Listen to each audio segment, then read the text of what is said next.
Jangan sampai kamu melakukan kesalahan ini. Serius. Karena bisa-bisa kamu jatuh miskin sebelum sukses. Yuk, simak sampai habis. Hey guys, di video kali ini kita bakal bahas 5 kesalahan finansial yang sering dilakukan anak muda. Gaya hidup keren itu penting, tapi masa depan finansial juga harus dipikirin dong. So, jangan sampai kamu salah langkah ya. Langsung aja kita bahas. 1. Gaya hidup sultan, padahal isi dompet pas-pasan. Nah, ini nih yang paling sering kejadian.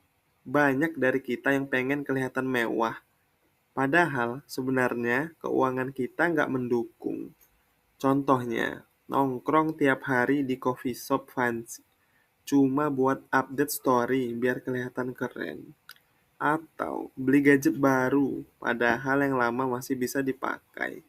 Semua ini bikin kamu hidup di atas kemampuan. Apa dampaknya?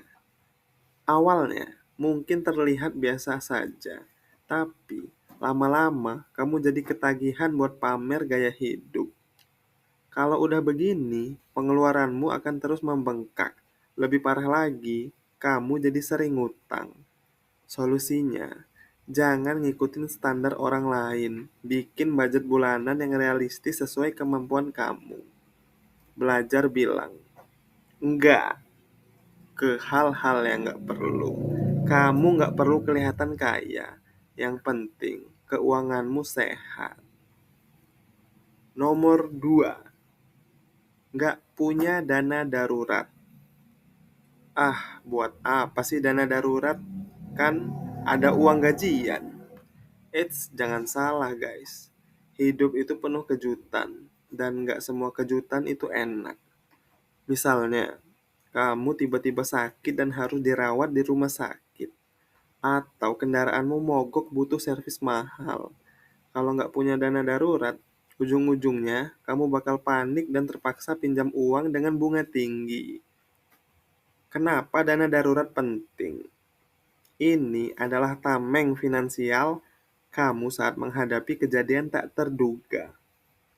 Bayangin aja, punya dana darurat itu bikin kamu lebih tenang karena kamu tahu ada cadangan yang bisa diandalkan. Solusinya, sisihkan minimal 10% dari penghasilan bulanan kamu buat dana darurat. Mulailah sedikit demi sedikit. Yang penting konsisten. Targetkan punya minimal 3-6 bulan pengeluaran kamu sebagai dana cadangan. Misalnya, kalau pengeluaran bulananmu 3 juta, berarti kamu butuh 9-18 juta untuk dana darurat. Yang ketiga, investasi tanpa ilmu. Investasi itu emang keren, apalagi sekarang banyak anak muda yang tertarik masuk ke dunia saham atau kripto. Tapi, jangan asal nyemplung tanpa ilmu. Banyak yang cuma ikut-ikutan karena temannya untung besar atau gara-gara lihat influencer bilang investasi ini pasti cuan. Hasilnya, bukannya untung, malah buntung. Apa bahayanya? Kalau kamu nggak paham resiko, kamu bisa kena scam, rugi besar, atau bahkan kehilangan semua uangmu. Apalagi sekarang banyak penipuan yang berkedok investasi dengan iming-iming keuntungan cepat. Solusinya, pelajari dulu dasar-dasar investasi sebelum mulai. Jangan buru-buru. Cari tahu soal instrumen investasi seperti reksadana, obligasi, atau saham. Kalau kamu tertarik dengan kripto, pahami betul fluktuasinya. Investasi itu maraton, bukan sprint.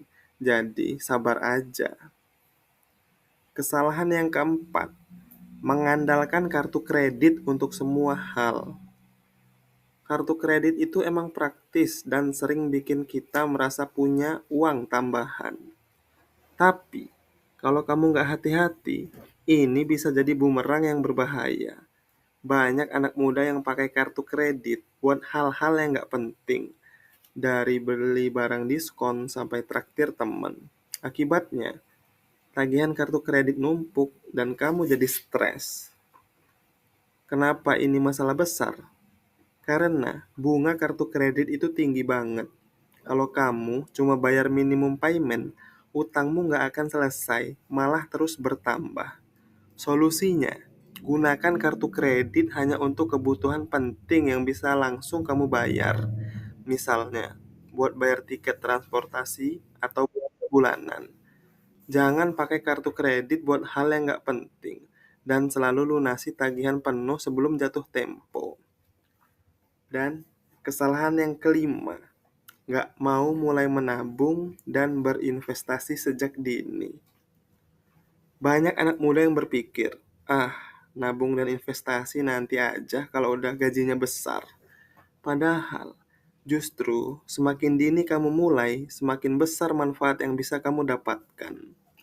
Ini karena efek compounding interest alias bunga berbunga. Semakin lama uangmu diinvestasikan, semakin besar keuntungannya.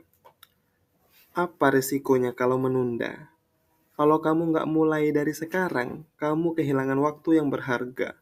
Misalnya, kalau kamu nabung 500.000 per bulan dari umur 20 tahun, di umur 40, kamu bisa punya ratusan juta rupiah.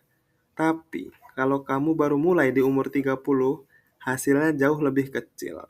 Solusinya, mulai dari nominal kecil, tapi konsisten. Misalnya, sisihkan 100.000 tiap bulan untuk tabungan atau reksadana. Kamu juga bisa gunakan aplikasi yang membantu investasi otomatis. Ingat, yang penting adalah kebiasaan, bukan besar kecilnya nominal. Oke guys, itu dia 5 kesalahan finansial yang sering banget dilakuin anak muda. Jangan sampai kamu salah langkah ya. Ingat, mengelola keuangan dengan bijak itu investasi buat masa depanmu. Kalau kamu suka video ini, jangan lupa like, komen, dan share ke teman-temanmu yang butuh pencerahan finansial. Subscribe juga biar nggak ketinggalan konten menarik lainnya. Sampai jumpa di video berikutnya. Bye!